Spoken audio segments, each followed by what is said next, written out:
What churches were doing 200 years ago. Let's travel back to roughly the early to mid-19th century, so around 1820–1850, in a predominantly Christian society. Back then, the local church, for example in Europe, North America, had a number of roles that were deeply woven into daily life. Some of the key duties included worship and proclamation. The church was the principal place for communal worship, preaching the gospel, baptisms, funerals. The message of faith and salvation was central. Global Ministries +3 mtnskiumc.org pals3study.com +3. Community and fellowship. The congregation was a major social hub. People shared meals, supported each other. Koinonia, fellowship, was a key Greek term used to describe the communal life. mtnskiumc.org +1. Service to the needy. The church was among the primary organizations doing care for orphans, widows, the poor. The idea of diaconia, service, was built into the early church. mtnskiumc.org +1. Moral and educational leadership. The local church often ran or influenced schools, taught basic literacy or catechism, guided moral behavior, supervised moral order, social cohesion and moral authority. The church often had an acknowledged role in civic life, sometimes intertwined with the state. Moral norms, funerals, weddings, all passed through the church. So, in that era, if someone in the town needed help, food, shelter, comfort, going to the church was a very natural path. The church was not just a Sunday service, but a center of many social functions. What churches do today, fast forward to the present day, 2020s. Churches still do many of these things, but the context has changed, and so has the emphasis and execution. From modern sources, some of the key roles of churches today include pastoral leadership, preaching, teaching, guiding spiritual life. 139+1, worship leadership, services, music, community gatherings. 139+1, administrative and operational support, managing facilities, staff, outreach programs. 139, outreach and community engagement, food banks, health clinics, disaster relief, social justice programs, global ministries +1. Yet there are shifts and tensions.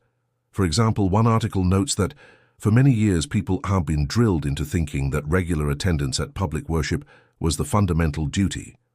When churches closed in the pandemic, the question was, is caring for life also part of the core? Global Ministries comparison of then versus now. Then, church was one of the few major social institutions. There were fewer specialized welfare agencies. The church often absorbed multiple roles: education, charity, social welfare. Now, society is more complex. There are many charities, government agencies, non-profits. Churches still serve but must operate in that ecosystem. Their roles are more specialized and sometimes outsourced or referred out. Then, community help might be informal, locally based, directly from the church's own resources or identity. Now, often help is mediated via food pantry, referrals, forms, or the church may direct people to external agencies. The sense of immediate direct personal help might be less. Then, social cohesion around the church was strong. Church attendance was much more common. The church commanded moral authority widely. Now, church attendance in many places is lower. Pluralism is stronger. Churches often serve people who are not members. The boundary between inside and outside is more porous. In short, churches today still carry many of the same core functions: worship, community, service, but the scope, expectation, and context have evolved. And with that evolution come questions. When someone knocks and says, "I need help right now," how prepared is the system to respond? The social experiment story. Now, let's bring in a real, recent example to illustrate how those questions play out in real life. Recently in the USA, a social experiment by Nicole Monroe, a TikTok creator, has drawn attention. She posed as a mother with a crying baby who needs baby formula and called dozens of churches to ask for help. Newsweek +2, The Express Tribune +2. Here are the key points. Monroe claims that she called over 40 churches across states, each time asking, "My baby is starving, can you help me with a can of formula?" She says the baby is not real. It is an experiment. Newsweek +1. The results: only 9 of the calls resulted in immediate offers of help. About 33 were refused or directed to somewhere else. Newsweek +1. One instance, a Mosque, Islamic Center of Charlotte, responded quickly, asked which formula was needed, invited pickup. The Express Tribune, Schwan. In some cases, the church staff responded, "We only help our members," or "We've stopped doing direct handouts," or "We refer you to our partner." The Express Tribune. The experiment has stirred public discussion. Are faith communities living their stated values of caring for the needy? Is the institution prepared for direct emergency help? What does this story highlight? A big gap between words, churches preach love, help the needy, serve the community, and action when confronted with a straightforward request. The difference between institutional policy, referring to partners, criteria for assistance, and human compassion, dropping everything to help right now. The question of membership to outsider. When help is only given if you are one of us, what happens to the stranger, heart and family outside that network? Cross-faith dimension. The mosque's quick response stands out in this example, emphasizing that readiness to help may depend on culture, organization, mindset rather than religion per se. Set the stage.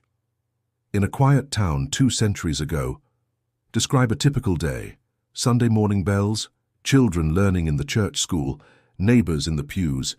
The church as the center of life. Maria, a widow with 2 children, finds her way to the church door. The minister's wife sits her down, gives her a loaf of bread, arranges a place in the communal meal on Tuesday. The church organist knows the family. The elder deacon sees them regularly. In that era, even without modern welfare, people turned to the church because it was welfare, as much as faith. Scene 2. Jump to today. Fast forward to 2025. Describe a neighborhood church building, Sunday service, a modern food pantry sign out front. Volunteers checking IDs, forms to fill, a referral sheet. While faith and worship remain, the helping hand part has become more systematized or even outsourced. You call the church's number, it prompts you to leave a voicemail or check their website's assistance page. Scene 3. Introduce the experiment. One day a woman named Nicolette Monroe picked up her phone. She pretends to be a worried mother, baby crying in the background. She calls one church after another.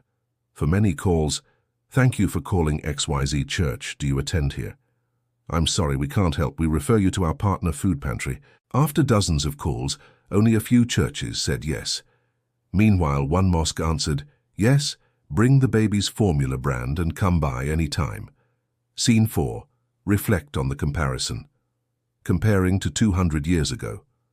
In the old model, the church might have said, "Of course, come in."